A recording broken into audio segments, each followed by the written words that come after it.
Hey Gabs, it's Ed's Summer Holiday Bud here. Today with a longer run review of that value Victor, the ADIDAS ADIZERO ADIOS 7. Lots of people like this for shorter distances, but how does it hold up over the longer run? Let's find out.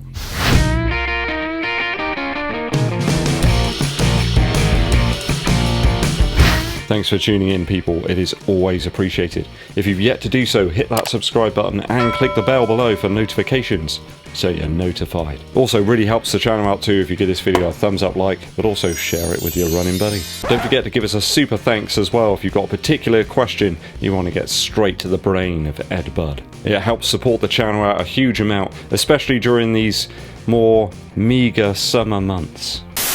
A longer run review of a favourite of mine. I love the ADIOS 6 and I really love the ADIOS 7. Narrow, nimble and new. Is it an improvement? Oh yes. 10 miles today, 16.15 kilometres with an average pace of 7 minutes 47 per mile or 4 minutes 50 per kilometre. In some lovely running conditions. It was beautiful out there. Around 10 degrees early on the Sunday, barely any wind at all. Bit of a change to my typical long run route this time, just to switch things up a little bit. Gotta keep it varied. It's a bit like putting your hand into a box of unmarked sweets. I had to incorporate some feeding of the feline variety in early on, switched it up with a bit of elevation and some faster reps as well later in the run. Keeping the heart rate down at an average of 130 beats per minute, though hitting about 157 on one of the reps a bit later in. 2 minute reps, I was aiming for sort of like half marathon pace, but I was having far too much fun out there. That tends to be what happens. I was getting down closer to my 5k speed really on some of those reps, so yeah, the whole plan kind of went out the window and I was just really enjoying myself on the long run in the ADIOS 7. Dry as a bone, so I can't really comment on sort of wet traction later in the video. Just beautiful running conditions and a little nip in the air. It was just cool enough to make it really enjoyable.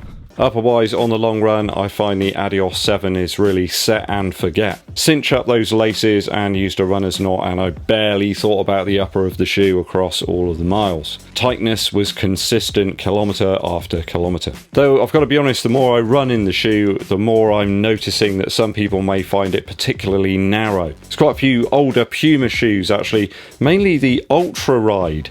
And this thing looks almost exactly the same as that shoe. Certainly in terms of the toe box profile, it kind of scoops in at the front here quite a bit, and it's very similar to that Puma shoe from a few years ago. Is it narrower there than the ADIOS 6? I think it probably is actually. It just seems to pull in, so do go for that wider fitting version if you need it. I don't have an issue with the narrowness. It's absolutely perfect for me, but if you've got those toes that splay out a little bit, then it's the wide version all the way. I didn't find any pressure over the top of the foot from those laces, despite that very thin tongue that we have here. It really is Mrs. EDDBUD's craft box stuff. No rubbing and no blistering whatsoever. Just one of those long runs where I barely thought about the upper. In fact, I just barely thought I was wearing a shoe at one point. That's kind of weird. I think that is the sign of a very well designed piece of footwear. Pierre Luigi Collina type stuff. It really was one aspect of the shoe that I was hoping that Adidas would change. They'd update from the ADIOS 6. They've altered it, improved it, and made it a little bit lighter. So all positive changes here. And they have some impact on the long run as well. It just left me feeling quite sprightly, in fact. Very little to dislike here on quite a varied pace long run too. A lot of people asking what constitutes a long run. Well, I always say like 20 to 25% of your weekly mileage. So for me, I hit about 40.2 miles this week, so 10 miles, spot on.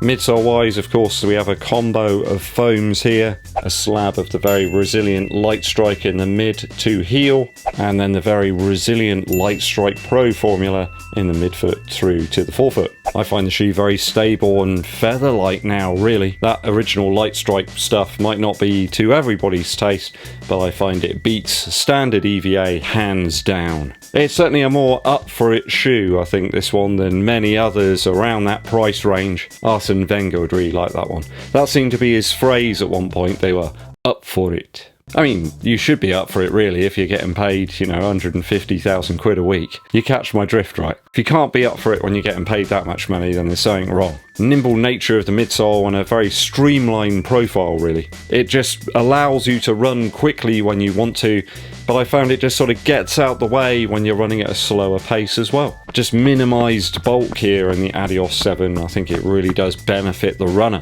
A less is more approach, and I'm really enjoying that a great deal at the moment.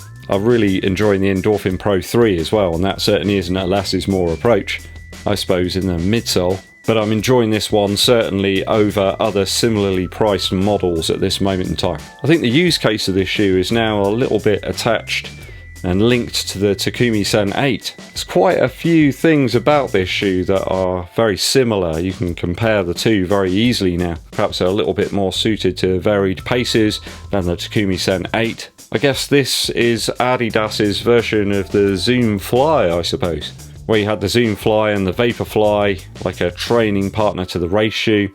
I think that's kind of where the ADIDAS 7 comes in for me now. You could use this one and get a lot of durability, longevity out of it. Sadly, in the outsole we have the same old issue that I had in the ADIDAS 6. I've actually left the stones in there so you can see them protruding out. I collected quite a few on this run actually. For some reason they just seem to stick really well in the heel. You never get them sticking here in the mid to forefoot. It's always those smaller rounded stones. They just seem to wedge themselves in there, and then you've got to sort of prise them out at the end. Maybe it's something to do with the diagonal outsole pattern in the mid to forefoot section of the shoe.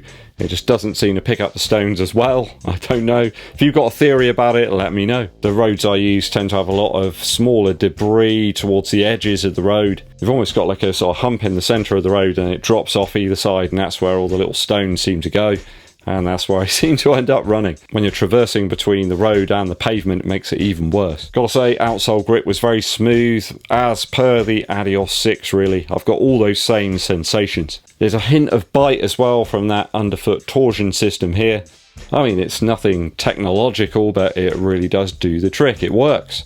I think for urban running, the ADIDAS 7 makes for a really versatile vehicle. A great price on this one, and a more performance-orientated direction from Adidas, which once again leaves me scratching my head as to the direction of some other makes and models right now. We seem to be getting overly cushioned daily shoes that really don't do anybody any favours, whereas this thing really does hit the spot. You know, 120 Earth credits, or they can probably pick it up for less than that. There's discounts all over the shop on this one. There's not really a better shoe out there at the moment for that price. This is a real winner. I do urge you to go and test it out. Are you a fan of the ADIDAS 6 or 7 from Adidas? Did you purchase it and it just didn't work for you? Let me know your thoughts and your views down in the comments.